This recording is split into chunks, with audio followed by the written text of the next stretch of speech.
Une croissance qui reste toutefois cyclique avec de nombreux accidents, comme l'exemple de la crise de 29, et je vous renvoie à une autre vidéo d'archives avec un exercice à faire. Alors, cette économie, elle est cyclique. Pourquoi? Parce qu'elle a des phases de croissance où le PIB augmente très vite, puis un sommet qu'on appelle la crise, souvent une crise financière, et puis une phase de dépression. L'ensemble, théoriquement, dure une cinquantaine d'années, 25 ans de croissance, une crise très rapide et 25 ans de dépression. C'est ce qu'on appelle le cycle de Kondratiev. La réponse à la crise, c'est la naissance de l'État-providence. Alors, l'État-providence, c'est une analyse alternative de l'analyse libérale. On appelle ça aussi l'analyse keynésienne. Alors, quelle est cette analyse keynésienne? K-E-Y-N-E-S considère que l'économie est en déséquilibre permanent et que l'apogée de ce déséquilibre est une crise économique. Pour lui, pour Keynes, pour réduire ce déséquilibre, résorber une crise, réduire une crise, il faut nécessairement que l'État intervienne pour relancer la consommation.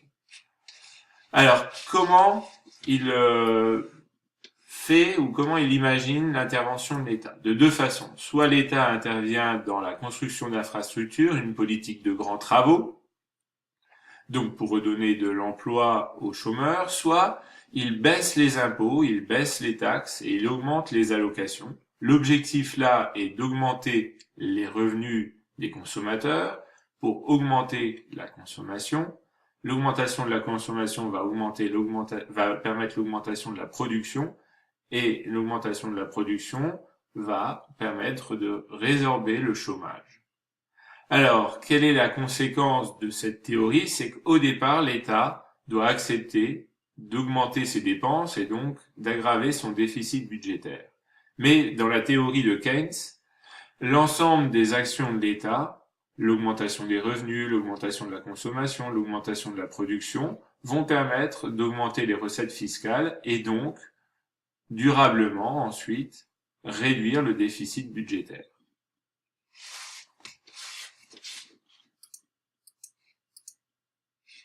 Pour conclure, si on reprend l'exemple de l'entreprise Ford, qui s'est rapidement mondialisée dans les années 20 et 30 pour s'étendre au commerce européen puis au commerce mondial, on voit qu'à la fin du XXe siècle, la domination de Ford et des autres entreprises de l'automobile aux États-Unis est concurrencée par les Japonais puis par les pays émergents comme la Chine. Donc, les États-Unis ont été le moteur de la mondialisation libérale d'après-guerre et apparaissent aujourd'hui victimes de leurs propres règles avec l'émergence d'une économie monde multipolaire.